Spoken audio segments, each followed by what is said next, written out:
Hi there, this is Ron Rogers, and the question is, should airline pilots be forced to retire at age 65? And I say no way.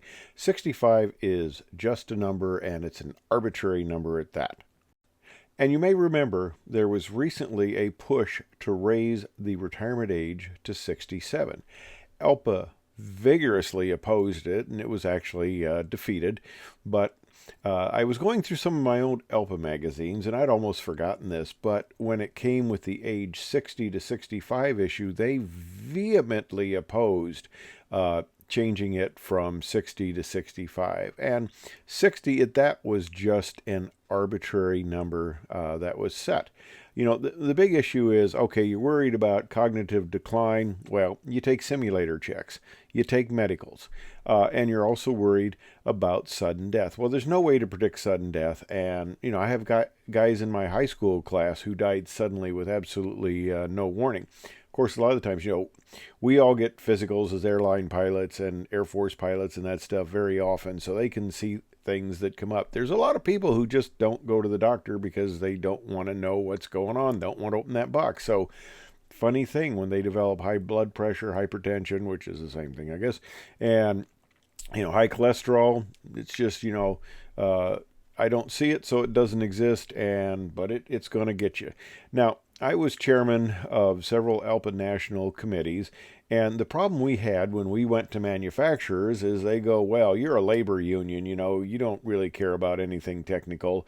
You're just caring about how many people are on the aircraft. We know you fought to keep the third person on the 737, which was total feather bedding and you know that. But, you know, so we know that you're not really interested in technical stuff. It was a extremely uphill battle to actually get them to realize that, yes, we were interested in designing a good aircraft. And one thing that really helped was, for my time at Edwards, a lot of the test pilots who retired out at Edwards got jobs with the local manufacturers like McDonnell Douglas, Boeing, and stuff like that. So I knew these guys from Edwards.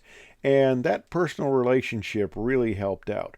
Initially, we were fighting a big problem because back in, I think it was the 70s or so, ALPA and Boeing had a relationship, and it had to do with the three-man crew thing.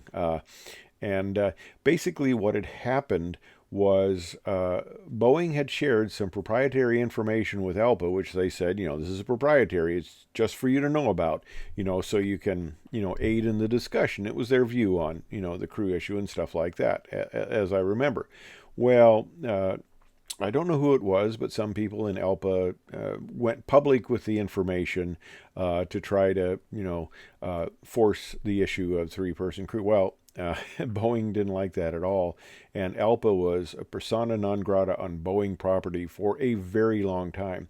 And when I came back on the committee, we actually had some managers who were taking a big risk with upper management by even having ALPA on the property. It was kind of a hidden deal, but we talked to them, we got back in their graces, and we were able to establish a very good working relationship with them, which I understand doesn't exist anymore, but we established a very good working relationship with Boeing and the other manufacturers, and I had a very nice time as chairman of various technical committees interfacing with the manufacturers. But back to the subject of should pilots be required to retire at 65, and I think there should not be a retirement age at all. You can continue to fly. I know people aren't going to like this, but you continue to fly until you can't make the physical or you can't do the simulators.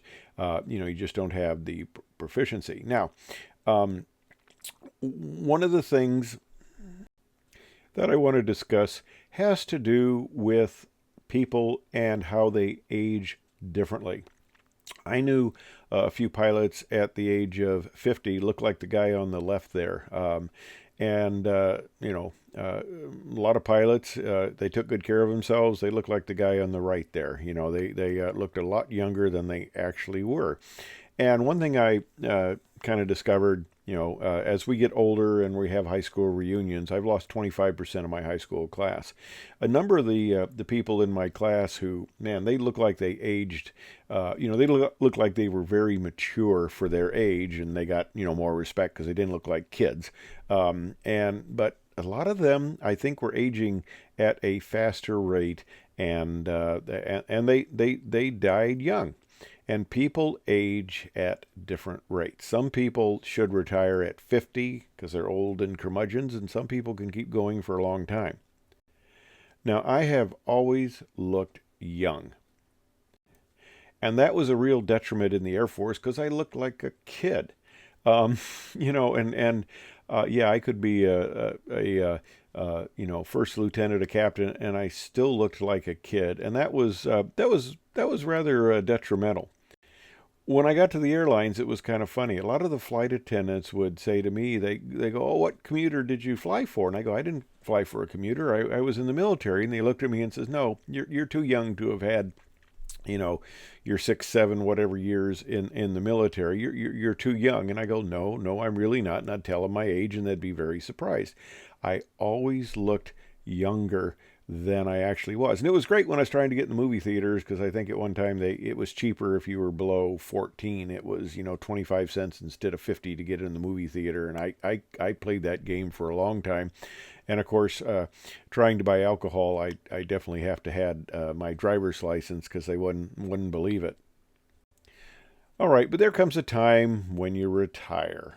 And I'm going to talk about some of these aspects. You retire, everybody says, "Hey, that's great, wonderful. Get out of my seat so I can move up." Now, one of the things that ALPA does is they protect the jobs of the pilot. That's probably the main influence. And in fact, I think in the past we used to have a little more involvement with the technical aspects, and they've gotten away from that. If you look at the Airline Pilots Association magazine, it's much more political and a labor magazine than ever was. And well, that's what it is. It is a labor union. But okay, when it comes to lengthening your career as it was. Well, when we went from 60 to 65, as my son called it, that was the great career pause. I was quite senior at the time, so I loved it. I stayed senior and I had 5 more years of it. It was a piece of cake. But for everybody else, their careers just stopped.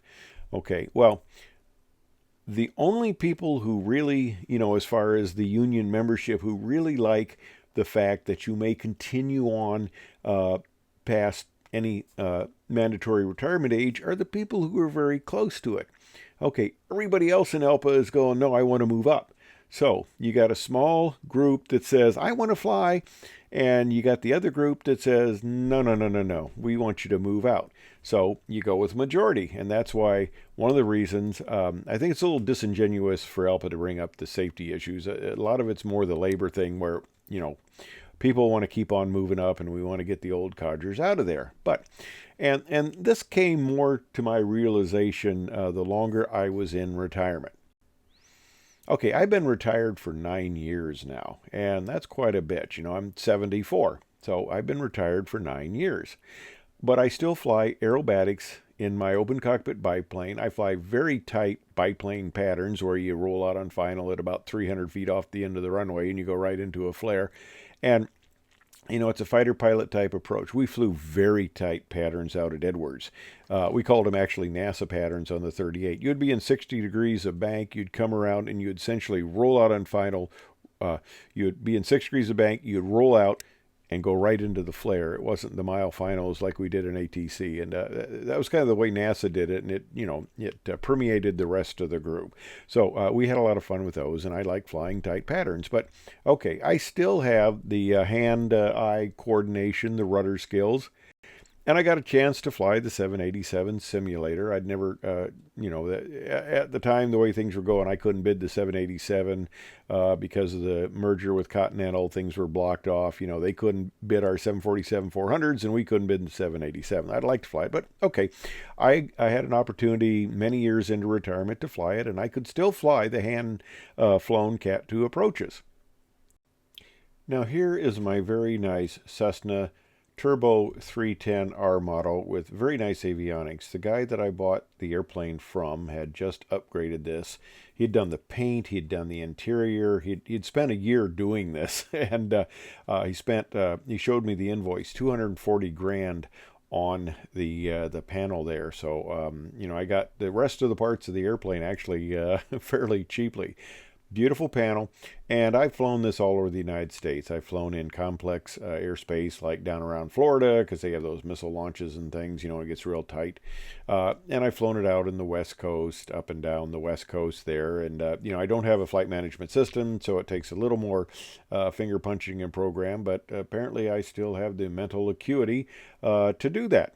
Now, I must admit that when I flew the 777, I apparently made a lot of mistakes because my co-pilots would say, hey, you're doing that wrong. When I had 2, 3, or 4 co-pilots, they would point things out.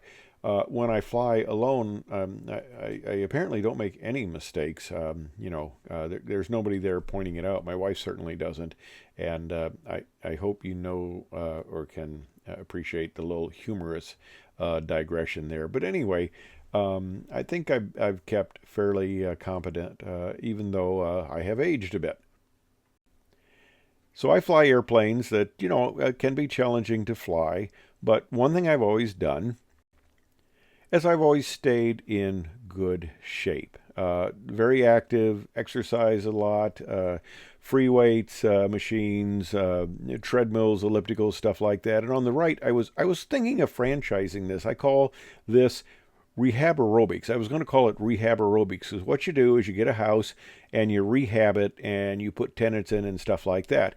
And there's also a subcategory here of anger management because I've taken the sledgehammer to many cast iron tubs to get rid of them and put new bathroom fixtures in. And it's very good on anger management. This case, you might notice it was an older tub that was not cast iron. It was actually metal. And it's kind of interesting banging the sledgehammer on that a few times when you realize, hey, this thing isn't cast iron. And I took the Sawzall to it and got it out. But anyway, great way to stay in shape is rehabbing a house. Now, there comes a time where nobody's going to live forever, unless your name is Lazarus, and I mean the Lazarus. Nobody's going to live forever. And, as you get old, you sit in your chair in the front of the picture window of your house and you tell, hey, kids, get off the grass there. You get to the point where you're underground and you're telling the damn squirrels to get off your gravestone. Now, some people like to work until the day they die. So there's some people that if you say there's no mandatory retirement age as an airline pilot, they'll keep flying until you put them in the ground. And I know several guys who have retired, and of course they can't go back as pilots, but I was offered to come back into the office and do stuff, not interested, or to come back. They had a position where you kind of helped with the people who were going out on international flights, and most of those guys, they were retired airline captains, and I think they were still in that mentality because they weren't much help as far as I was concerned when I had to deal with a issue or that, but I digress. Anyway, some people work till they're dead, and for me, I had to retire at 65. All of my class, which was 3 years older than me, the youngest one, they all retired at 60, and I didn't realize that till I was into it, retirement a little bit. But okay, I retired at 65. Well, there's actually a nice part of that because you're only going to live so long. Okay, I could have easily continued to fly these last 9 years. At the pay rates now, I would have absolutely loved that. But anyway, I could have bought those airplanes for cash probably. But the deal is, you only live so long. And you need to decide, when you're going to, retire. And I hear guys, who are in jobs where there is no mandatory retirement age, and they're going, well, I don't know when I should retire. And then, of course, once they retire, they realize, well, maybe I shouldn't. But I'm never going to retire again. I'll tell you right now, I'm never going to retire again too damn much work. I am more busy now than I ever was. When you get on that 18-hour flight to Hong Kong and you get up there, you get in cruise, you get everything done, everything established, you can kind of sit back and relax, and it's kind of enjoyable. When you're home all the time, the wife has these things where she wants to put you to work and you have to fix stuff and stuff like that. Usually that just occurs when I come home because everything breaks while I'm gone, and then I have to fix it when I come home. But anyway, the thing about it is, it's good to retire, not work till you're dead. Although I know some people who fit in the category of they will work till they're dead, or they've got 5 wives to support. Okay, that's the other thing. But when I retired, I had a fun time. I live on the lake, take the boat out, we go to concerts with our friends. You can have much more time to go on vacations and stuff like that and just really enjoy life because you only got so much left. And I had a nice final flight, nice retirement. And, I talk about there shouldn't be an age that you have to retire. And I think we will eventually go to that. I think that's the future, just because people are aging better than they used to. I mean, the old airline pilots back in the 50s, they smoked cigars and drank hard liquor. And that's kind of gone away. We're much more health conscious. And a lot of those guys, didn't last very long because that's really kind of a hard lifestyle. But I was happy to retire. I'm hopefully going to have a bunch of good time. But like I said, I could have gone on for a while. And I think, like I was saying, it will eventually, the retirement age will go away, which actually make it a lot more difficult. But I'm enjoying retirement. I have no regrets about retiring when I did. Some people were actually, I know, quite upset about having to retire 60 or 65, either one. They were upset about it. The flying was their life. Some of them used it to get away from their wives and families and stuff like that. But, you've got to develop other interests. I still have an interest in aviation, and I still have fun with my toys and boats and that, So, I am perfectly happy, but I think the trend in the future, long after I'm gone, I'm sure, because these things go very slowly, but I think eventually the age 65 will be done away with, and airline pilots will just kind of fritter away whenever they think it's appropriate, or well, I won't say their wife thinks it's appropriate, because when I first retired, my wife wanted to institute a thing called trip days, where she just pretended, I was going to be gone so she could do what she wanted, because she liked me being gone for 3 days and doing whatever she wanted, staying up late, reading and stuff, or doing just whatever she wanted. But finally, I became a little more insistent on, how the evenings were going. We get along fine. We don't have trip days anymore, but I digress. Anyway, that's my thoughts on the current retirement age and what the future may be. And I know this will probably stir a few comments, and I love the comments. It makes it interesting. Anyway, hey, thanks for watching.